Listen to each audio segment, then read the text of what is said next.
Hello everyone, আশা করি সকলেই ভালো আছেন। যারা এই সকল ফোন ডাউনলোড করতে চাচ্ছেন কিন্তু ডাউনলোড করতে পারছেন না, বা ডাউনলোড করতে পারছেন সেটা পিক্সেলে অ্যাড করতে পারছেন না, মূলত তাদের জন্য এই ভিডিওটা। টিকটকে আমাকে অনেকে বলছে যে ভাইয়া এসব ফোন কিভাবে অ্যাড করেন, কিভাবে লেখেন, অনেকে এসব কমেন্ট করছে এবং ইউটিউবে অনেকে বলছে, তাই এই ভিডিওটা আমি মেক করলাম। দেন যাদের আরও অন্য টাইপের ভিডিও লাগবে তারা আমাকে কমেন্টে বলতে পারেন। অ্যান্ড ভিডিও কেউ এটা স্কিপ করবেন না, দেন আপনারা কিছুই বুঝতে পারবেন না। 3-4 মিনিটের ভিডিও আপনারা স্কিপ করে দেখবেন, 10-20 সেকেন্ড স্কিপ করবেন, দেন কিছুই বুঝবেন না, পরে আমাকে কমেন্টে বলবেন যে ভাইয়া আমি কিছুই বুঝি নাই। দেন যারা স্কিপ করে দেখতে চান ভিডিওটা, তাদের দেখার দরকার নাই, ভিডিও এখানে ছেড়ে চলে যান। তো প্রথমত আপনারা যে কোনো একটি ব্রাউজারে চলে যাবেন, আমি আপাতত এই ব্রাউজার দিয়ে দেখাচ্ছি। আপনারা সার্চ করবেন নিউ বাংলা স্টাইলিশ ফন্ট। দেন এটা সার্চ করার পর আপনারা অনেকগুলো ওয়েবসাইট পেয়ে যাবেন, কিন্তু অন্যান্য ওয়েবসাইটে এত ভালো ভালো আর ভালো আপনারা ফোন পাবেন না, এবং যেগুলোতে পাবেন সেগুলোতে আপনার টাকা চাবে। দেন আপনারা দেখতেও পারেন চেষ্টা করে। দ্বিতীয় নম্বর আপনারা দেখতে পারবেন বাংলা স্টাইলিশ ফন্ট। এটাতে ক্লিক করার পরে আপনাদের কোনো লোডিং হবে না, কারণ এটা আর কি ওয়েবসাইটটা ব্লক করে দিয়েছে। অনেক ফোনে এই সমস্যাটা হয়। দেন আপনারা প্লে স্টোরে চলে যাবেন, সেখান থেকে আপনারা সার্চ করবেন turbo VPN, turbo turbo VPN, বা আপনারা যে কোনো ভিপিএন ডাউনলোড করে নিতে পারেন। আমি আপাতত টার্বো ভিপিএন দিয়ে দেখাচ্ছি। দেন এটা ডাউনলোড করার পর আপনারা ইনস্টল করে নেবেন। আমার অলরেডি ইনস্টল করা আছে, আমি ওপেন করছি। এটা আপনারা যে কোনো সার্ভার কানেক্ট করতে পারেন। ট্যাপ টু কানেক্ট দিয়ে আপনারা কানেক্ট হয়ে যাবে। দেন আপনারা নেক্সট আবার সেই ব্যাক করে আপনারা সেই ওয়েবসাইটে চলে যাবেন। দেখবেন আপনাদের ওয়েবসাইট এরকম একটা ইন্টারফেস আসবেন, আপনারা রিফ্রেশে ক্লিক করবেন।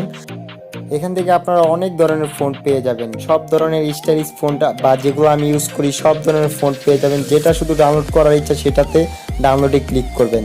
তারপর আপনাদের এরকম একটা ইন্টারফেস আসবে, আপনারা দেখতে পারবেন একটা কোড, নিচে একটা ফাঁকা ঘর, সেখানে আপনাদের সেই কোডটি বসিয়ে দিতে হবে, এবং কোড ভুল হলে আপনাদের ফোনটি ডাউনলোড হবে না। দেন কোডটা লেখার পরে আপনারা সাবমিটে ক্লিক করবেন। তারপর আপনাদের সামনে এরকম একটা ইন্টারফেস আসবে, আপনারা কিছুক্ষণ ওয়েট করবেন, দেখতে পারবেন আপনাদের ডাউনলোডের অপশনে এসে পড়বে। দেন আপনারা ডাউনলোডে ক্লিক করবেন, নিচে দেখতে পারবেন স্টার্টিং ডাউনলোডিং। এখন আপনারা ডাউনলোড ফাইলে চলে যাবেন, দেখবেন আপনাদের ফাইলটি ডাউনলোড হয়েছে কিনা।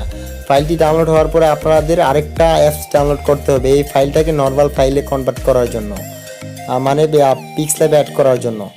এখন আপনারা প্লে স্টোরে সার্চ করবেন শারকাইভ। এটা আমরা প্লে স্টোরে সার্চ করবো ZARCHIV। এটা আমার অলরেডি ডাউনলোড করা আছে, আপনারা ডাউনলোড করে নেবেন। এখানে আপডেট চেয়েছে, আপডেট দিয়ে আমরা ব্যাকে চলে যাব। দেন আমরা আবার ব্রাউজারে চলে যাব। ব্রাউজার থেকে আমরা যেই ফাইলটি আমরা ডাউনলোড করেছিলাম সেই ফাইলে একটা ক্লিক করব। সেখান থেকে যে অ্যাপসটি আমরা প্লে স্টোর থেকে ডাউনলোড করেছিলাম সেটা দেখতে পারবো, সেখানে একটা ক্লিক করব। সেখান থেকে ফার্স্ট ফাইলটি মিনা বোল্ট, ফার্স্টেরটাতে একটা ক্লিক করব। নিচে দেখতে পারবো এক্সট্রাক্টে একটা ক্লিক করব। সেখান থেকে নিচের এই চিহ্নটাতে একটা ক্লিক করব। ব্যাস, আমাদের কাজ শেষ।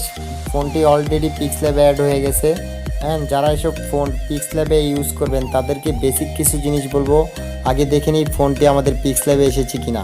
প্রথমত আমরা ফোনটে চলে যাব, আর সেখান থেকে আমরা মাই ফোনটে চলে যাব। হ্যাঁ, এসে পড়েছে মাইন ব্লোল্ড। এখন মেন যেই পয়েন্টটি হচ্ছে যে এই ভুলটি অনেকেই করে থাকে, আমি টিকটকে অনেকের ভিডিওতে এই ভুলটি দেখেছি। এখন যারা নতুন আর কি এসব ডাবল এক্সপ্লোসারের ভিডিও করবেন, মানে এই যেসব পিক্সেলের এডিট করবেন, তাদেরকে একটা কথাই বলবো যে আপনারা যখন একটা টেক্সট লেখার পরে আপনারা এই দেখেন, আমি স্ক্রিনে দেখাচ্ছি আপনাদের। সাপোজ এই লেখাটা আমরা লিখে নিলাম, দেন এটা সেভ করা যাবে না, ফোন দেওয়ার পরেও সেভ করা যাবে না। এখান থেকে আমরা পুনরায় ব্ল্যাক কালারটা সিলেক্ট করে নিব। এটার ফলে আপনার লেখাটি আরো সুন্দর দেখা যাবে এবং আপনার লেখাটি এক্সট্রা ব্ল্যাক হয়ে যাবে।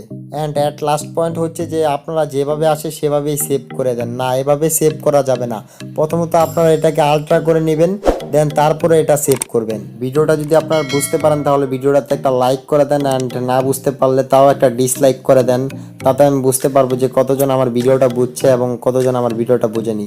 অ্যান্ড যারা এখনও আমার চ্যানেলটিকে সাবস্ক্রাইব করেননি তারা আমার চ্যানেলটিকে সাবস্ক্রাইব করে বেল আইকন অন করে দেন। ধন্যবাদ সবাইকে।